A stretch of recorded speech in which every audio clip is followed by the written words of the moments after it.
Si tu devais choisir entre l'argent et la gloire, tu choisirais quoi? C'est difficile à répondre. Le Mbappé du MMA, Saladin Parnasse, a tranché. Les fans le voulaient à l'UFC, la ligue suprême de ce sport. Lui a opté pour le KSW, l'organe numéro 1 en Europe dont il est la superstar. Et vendredi, il entame le premier des 5 combats de ce juteux contrat. Un duel franco-français face à Wilson Varela dans la plus grande salle d'Europe, à la Paris La Défense Arena. Le Parisien, double champion chez les moins de 66 et de 70 kg, met sa ceinture des moins de 70 en jeu face aux Marseillais dans une sorte de classique version castagne. Comme son club de cœur, il part archi favori. Et s'il gagne, il aura l'embarras du choix pour la suite de son bail. Option numéro 1, il retente son pari foot de devenir le premier combattant de l'histoire, champion dans 3 catégories. Un exploit dont l'a privé Adrian Bartoszynski, le champion des moins de 77 kg, il y a tout pile un an. Option numéro 2, un combat contre une autre légende du KSW, Mamed Khalidov.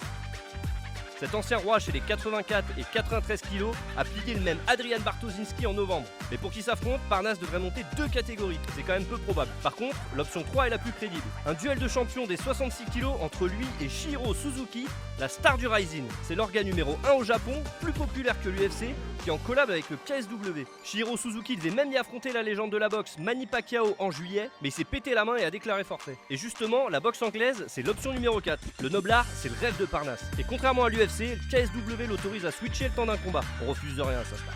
Et toi, t'en penses quoi? Ce serait quoi la meilleure option de Parnasse pour la suite?